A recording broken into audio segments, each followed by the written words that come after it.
चे नाव चिमुकल्याची श्रद्धा स्वामी समर्थांची करुणा। अक्कलकोटात एके दिवशी स्वामी समर्थ मंदिरात बसले होते।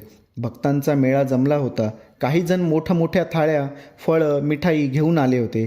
ते सगळे मोठ्या अभिमानाने आपली भेट स्वामींना अर्पण करत होते। त्या गर्दीत एक छोटासा मुलगा गणा नावाचा शांत उभा होता। तो गरीब घरचा होता।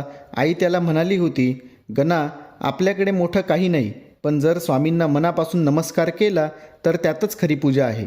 गणाच्या खिशात फक्त 2 जंगली फुलं होती। तो थोडासा घाबरतच पुढे गेला। इतर लोक हसले, एवढी मोठी लोक फळं मिठाई देत आहेत आणि हा मुलगा 2 फुलं देतो, यात काय किंमत आहे?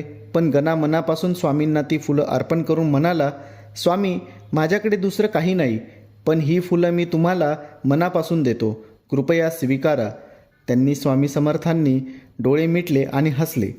त्यांनी गणाला जवळ घेतलं, डोक्यावरून हात फिरवला आणि म्हणाले, या चिमुकल्याने मला संपूर्ण जगातील सर्वात मोठी भेट दिली आहे, कारण यात लोभ नाही, दिखावा नाही, यात फक्त प्रेम आणि श्रद्धा आहे।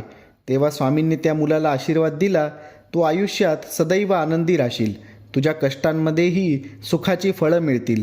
हे पाहून लोकांना समजलं की खरा देव फुलं, फळं, धन किंवा वैभव बघत नाही, तर भक्ताच्या मनातली निरागसता आणि श्रद्धा बघतो। कथेचा संदेश, खरी भक्ती म्हणजे निरागस आणि स्वच्छ मन। देवाला मोठ्या वस्तूंची किंमत नसते, तर भक्ताच्या श्रद्धेची असते।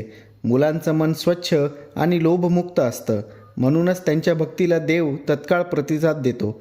श्रद्धा मनापासून असेल तर साधीशी अर्पण केलेली गोष्टही देवाला मोठी वाटते। श्री स्वामी समर्थ।